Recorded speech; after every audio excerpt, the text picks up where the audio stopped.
Dari pengalaman berbagai organisasi dalam pemanfaatan sistem informasi, salah satu hal yang dibutuhkan dalam bagaimana setiap organisasi dapat memastikan bahwa sistem informasi yang ada memiliki etika dalam sistem pengamanan dan pengendalian yang memadai. Keamanan sistem informasi. 1. Ancaman terhadap sistem informasi. Ada beberapa kasus yang berhubungan dengan ancaman terhadap keamanan sistem informasi.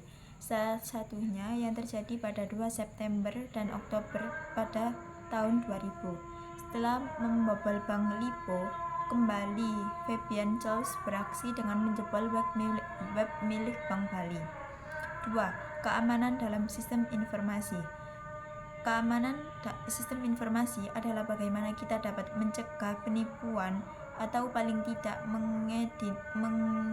mendeteksi adanya penipuan di sebuah sistem berbasis informasi di mana informasi sendiri tidak memiliki arti fisik. 3. Sasaran utama dalam keamanan informasi. Salah satu perusahaan memiliki deretan tujuan dengan diadakannya sistem informasi yang berbasis komputer di dalam perusahaan. Keamanan informasi dimaksud untuk mencapai 3 sasaran utama, yaitu 1. Kerahasiaan, melindungi data dan informasi perusahaan dari penyingkapan orang-orang yang tidak berhak. Inti utama dari aspek kerahasiaan adalah untuk menjaga informasi dari orang-orang yang tidak berhak mengakses privasi, lebih ke arah data yang bersifat privat. 2. Ketersediaan. Aspek ini berhubungan dengan metode untuk menyatakan bahwa informasi benar-benar asli atau orang yang mengakses atau memberikan informasi adalah betul-betul orang yang dimaksud. 3. Integritas. Aspek ini menekankan bahwa informasi tidak boleh diubah tanpa seizin pemilik informasi. Pentingnya keamanan sistem informasi dalam bisnis dan UU IT. Untuk memahami mengapa keamanan informasi itu penting dalam bisnis, kita bisa melihat beberapa contoh masalah keamanan informasi di bawah ini. Dan masih banyak kasus-kasus yang lain. Hal ini menunjukkan banyaknya masalah keamanan informasi. Yang pertama, pada tahun 2013, serangan terhadap keamanan informasi didominasi oleh virus. Kedua, di tahun 2014, perdagangan saham di Singapura sempat terhenti karena adanya gangguan pada software. Yang ketiga, pada tahun 2016, dominan name system server diserang oleh DDoS dengan memanfaatkan bantuan botnet sehingga menghabiskan bandwidth jaringan dalam order GPPS. Yang keempat, pada tahun 2017, salah satu kampus di Amerika Serikat mengalami serangan di perangkat IT sehingga terjadi masalah di jaringan internalnya. Aset-aset merupakan sesuatu yang harus kita amankan. Maka langkah pertama adalah menentukan apa saja yang dianggap aset yang nantinya akan dilindungi. Dalam penentuan aset harus bersama dengan pemilik sistem, aplikasi, data, dan seterusnya. Karena mereka yang mengetahui mana aset dan yang bukan aset. Proses ini dilakukan melalui training atau awareness dengan pihak-pihak terkait yang disebut assessment. Beberapa regulasi lain juga dapat digunakan untuk menjaga kerahasiaan data dan keamanan sistem informasi.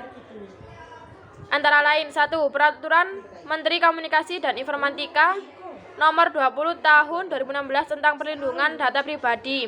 Kedua, Peraturan Menteri Kesehatan Nomor 269 Tahun 2008 mengatur kerahasiaan data rekam medis pasien di institusi kesehatan. Ketiga, Undang-Undang Nomor 16 Tahun 2009 mengenai ketentuan umum perpajakan mengatur mengenai kewajiban wajib pajak untuk menyimpan data perihal perpajakan minimal 10 tahun. Selain berbagai aturan tersebut, maka banyak regulasi yang ditunjukkan guna meningkatkan keamanan sistem informasi. Komputer forensis dapat mengenai permasalahan antara lain adalah yang pertama, memulihkan data dari sebuah perangkat komputer dan menjaga integrasinya. Yang kedua, menyimpan dan menangani data digital yang dipublikasi secara aman. Yang ketiga, menemui informasi penting dalam kumpulan data elektronik yang berkurang sangat besar. Yang keempat, menyajikan bukti elektronik di pengadilan. Masalah sosial dalam sistem informasi. Perkembangan teknologi informasi banyak membawa perubahan baik itu perubahan berdampak positif maupun berdampak negatif. Yang pertama, hak informasi, privasi, dan kebebasan. Yang kedua, hak kepemilikan, kekayaan intelektual. Yang ketiga, permasalahan liabilitas terkait komputer. Yang keempat, kualitas sistem. Yang kelima, kualitas kehidupan.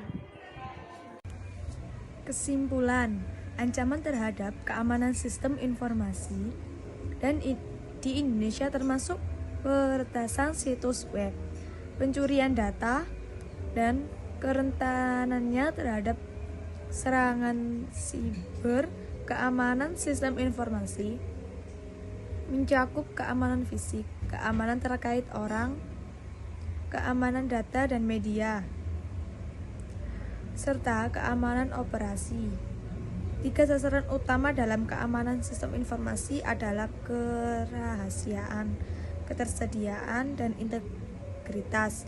Undang-Undang Nomor 11 Tahun 2008 tentang informasi dan transaksi elektronik di Indonesia mengatur pengguna teknologi informasi dan perlindungan data.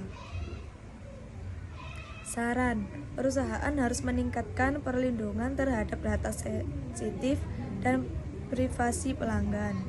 Keamanan sistem informasi harus diintegrasikan ke dalam perencanaan bisnis dan dianggap sebagai prioritas.